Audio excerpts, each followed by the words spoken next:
Water filter বক্সের 950 টাকার iron remover housing ফিল্টারটি আপনাদের কাছ থেকে বেশ ভালো সাড়া পেয়েছি, কিন্তু এটার সম্পর্কিত অনেক প্রশ্ন থাকে যে এটা কিভাবে ব্যবহার করব, এটি কিভাবে সেট আপ করবো।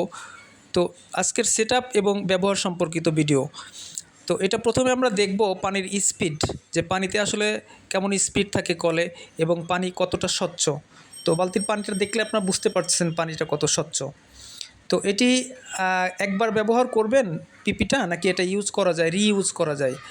রিইউজ করা যাবে। এটা প্রথমে এটা ইয়েগুলো হাউজিং থেকে পিপিগুলো বের করে এটা ফ্লোরে রেখে পুশ শাওয়ার দিয়ে ক্লিন করে নিতে হবে, অথবা হাত দিয়েও সুন্দরভাবে ক্লিন করতে পারেন। যতক্ষণ পর্যন্ত ক্লিন করার পরে পানির স্পিড ঠিক থাকবে ততক্ষণ পর্যন্ত এটি ব্যবহার করা যাবে। এরপরে আমরা ফিল্টারটি সেট আপ দেখব। তো শুরুতে আপনার পানির কলটি খুলে নেবেন।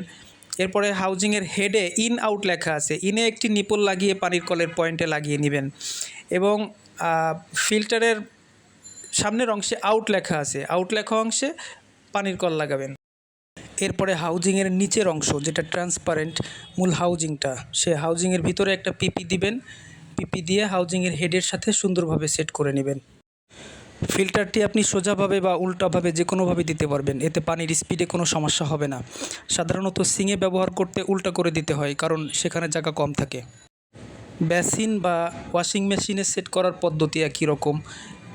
যে অ্যাঙ্গেল স্টপ কক থেকে বেসিনের পাইপটা গিয়েছে, সেই কানেকশন পাইপটা খুলে ফিল্টারের ইন লেখা অংশ লাগাবেন এবং আউটে নিপেলের সাহায্যে কানেকশন পাইপটি লাগিয়ে দিবেন।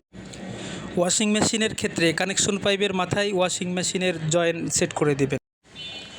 আমাদের 950 টাকার প্যাকেজে থাকে একটি হাউজিং, 3 পিস পিপি সেডিমেন্ট ফিল্টার, একটা হাউজিং ওপেনার, একটা পানির কল, একটা থ্রেড টেপ এবং একটা নিপল।